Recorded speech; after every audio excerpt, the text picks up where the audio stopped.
Syne. It's an old Scottish song about old friends and good times, but it's come to have the meaning of celebrating both old and new friendships. For that reason, it's usually sung on New Year's Eve. Ask any American, it doesn't matter if they're of Scottish descent or not, and they'll tell you that the song which is most associated with New Year's Eve is Auld Lang Syne. I like the song, and I thought we could talk more about it as we study the stative passive.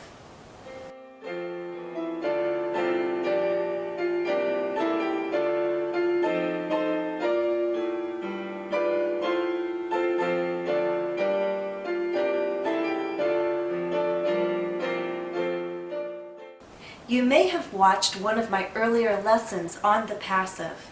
In any case, let's review what it is. Look at these examples. You're going to see that the passive expresses an action, but the focus is on the receiver of the action, not the performer. The song is called Auld Lang Syne. The emphasis is on the song, not who's calling it something. It was written a long time ago. Again, the emphasis is on the song, it, not who wrote it. Here in the US, it's usually sung on New Year's Eve. Once again, the emphasis is on it, the song, not who's singing it. And lastly, I'll share a recording that was made by a friend of mine. I named the performer, but the emphasis, the focus, is still on the receiver of the action, which is the recording. In this last example, we named the performer.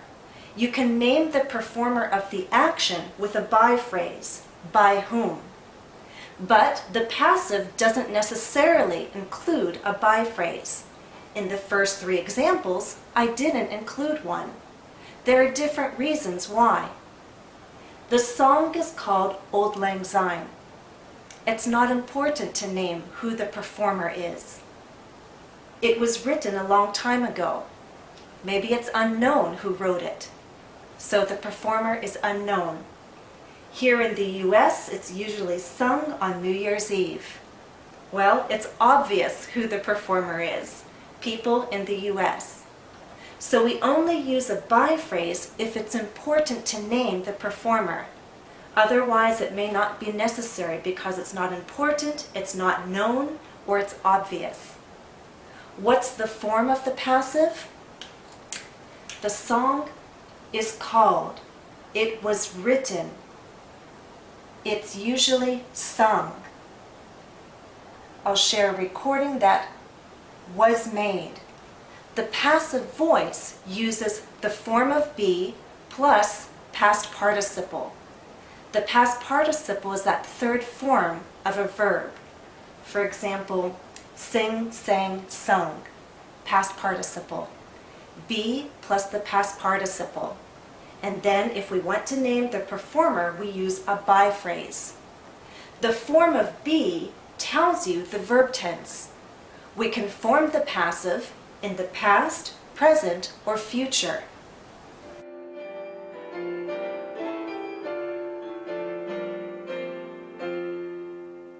The stative passive is a special kind of passive construction. We're no longer expressing an action. Instead, we're describing a state, a condition. The form is the same. Here are two examples. And you'll see a form of be plus the past participle. A form of be plus the past participle. The song is associated with New Year's Eve. Robert Burns is known as the author of the lyrics. There is no action being expressed here. Instead, the past participle is helping us describe the subject. Associated describes the song. Known describes Robert Burns, a Scottish poet. That means that the past participle functions more like an adjective rather than a verb. And another important thing to note is because we're not expressing an action, there's no possibility of naming the performer with a by phrase. Instead, we have a form of be plus the past participle and a preposition, and not necessarily by. These are two examples: associated with, known as. Other examples you may know: dressed in, excited about, annoyed with. All of those are examples of past participle plus preposition, with the past participle being used to describe the subject. Here are some combinations of past participles and prepositions. You'll find a more complete list in a good grammar textbook. Let's read through this one. Acquainted with, associated with, composed of, crowded with, dressed in, excited about, filled with, known for, made of or from, prepared for, remembered for, tired of. Now I'd like you to look at 3 sentences. We're going to compare an active sentence to a passive sentence, and then the passive to the stative passive. If you recall, I talked about Robert Burns, and I said that he is known as the author of Auld Lang Syne. Well, it's true that Robert Burns is a well-known Scottish poet, but the truth is he wrote only some of the words to Auld Lang Syne. In this first sentence, our verb is wrote, and this is an active structure. The subject is the performer of the action. He wrote. Burns did the writing. He wrote only some of the words. In our second example, we're also talking about writing, an action, and we name the performer, but the emphasis is not on the performer, but the receiver of the action. The subject is the words. Only some of the words were written by Burns. So the focus changed, but in both sentences, we're still describing an action. We're expressing an action. So second sentence is passive. Now look at the third. Burns was devoted to saving Scottish culture. This is true. He wrote down words to Auld Lang Syne, words that he had heard, and then he added to them. He was writing these words down because he wanted to preserve this old Scottish song. In fact, he did this for other songs too. He was preserving Scottish culture. So here we have was devoted, but we're no longer expressing an action. We're describing Burns. We're describing his character. He was devoted to saving Scottish culture. This is an example of the stative passive.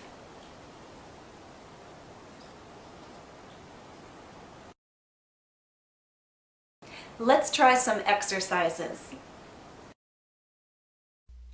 Exercise 1. Identify the statement that uses the stative passive. 1a. The musician composed his masterpiece over the course of 2 years. B. That opera was composed by Mozart. C. Music is composed of notes. Where's the stative passive? In C.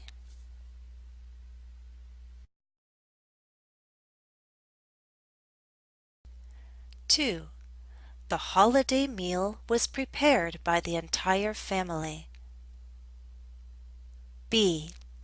The restaurant is prepared for up to 200 guests on New Year's Eve. C. The president prepared a speech for the New Year's celebration. Where's the stative passive? Where is there no action being performed? In B, prepared for describes the state of the restaurant. 3A, Robert Burns is remembered for his poetry. B, Robert Burns is remembered by many, not just the Scottish people. C, I fondly remember New Year's celebrations with my grandparents. Where's the stative passive? Where is there a past participle describing the subject? In A.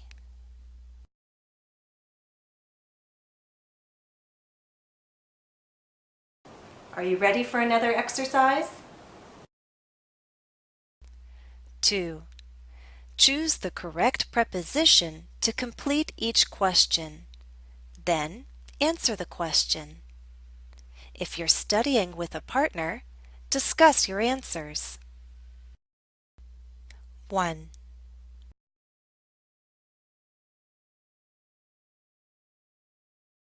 New Year's Eve is fast approaching. Are you excited about the upcoming holiday?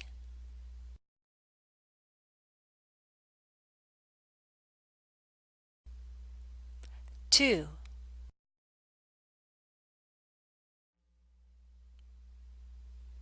What kinds of places are usually crowded with people on New Year's Eve?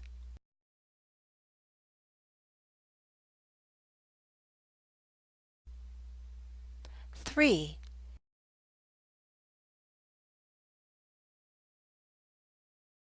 In your home country, which foods are associated with the celebration of the new year?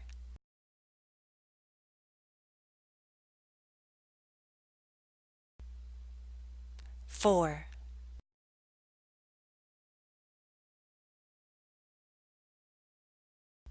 Are you acquainted with the poetry of Robert Burns?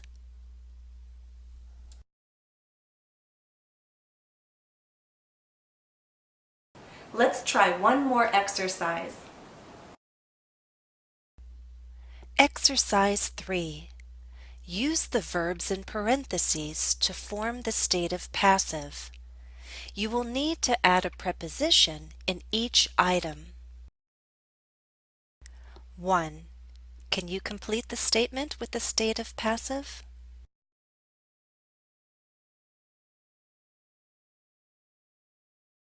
The answer?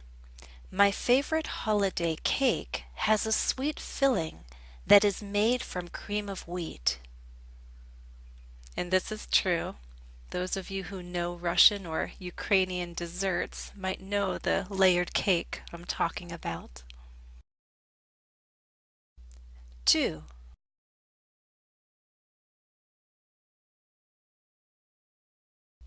Answer. If you're tired of big parties and lots of noise, then celebrate the new year at home with just a few close friends. 3. Answer. New Year's Eve celebrations are usually filled with laughter, music, dancing, good food, and wishes for the coming year. 4.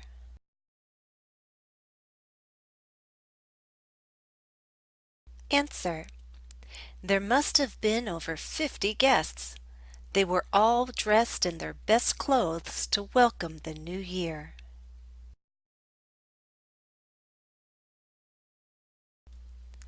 I'll now share a recording of Auld Lang Syne.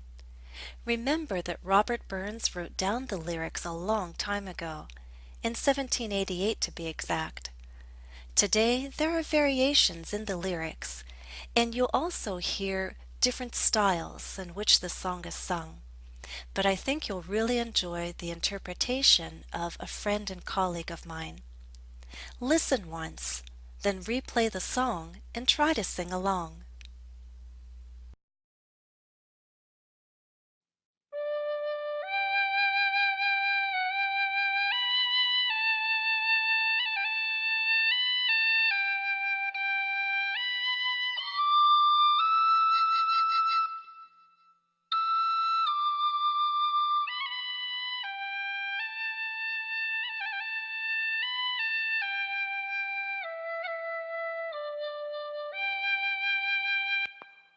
Should old acquaintance be forgot and never call to mind?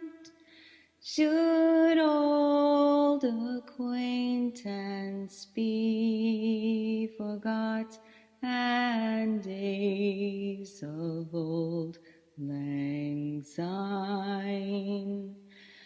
For old lang syne, my dear, for old lang syne, we'll take a cup of kindness yet for old lang syne.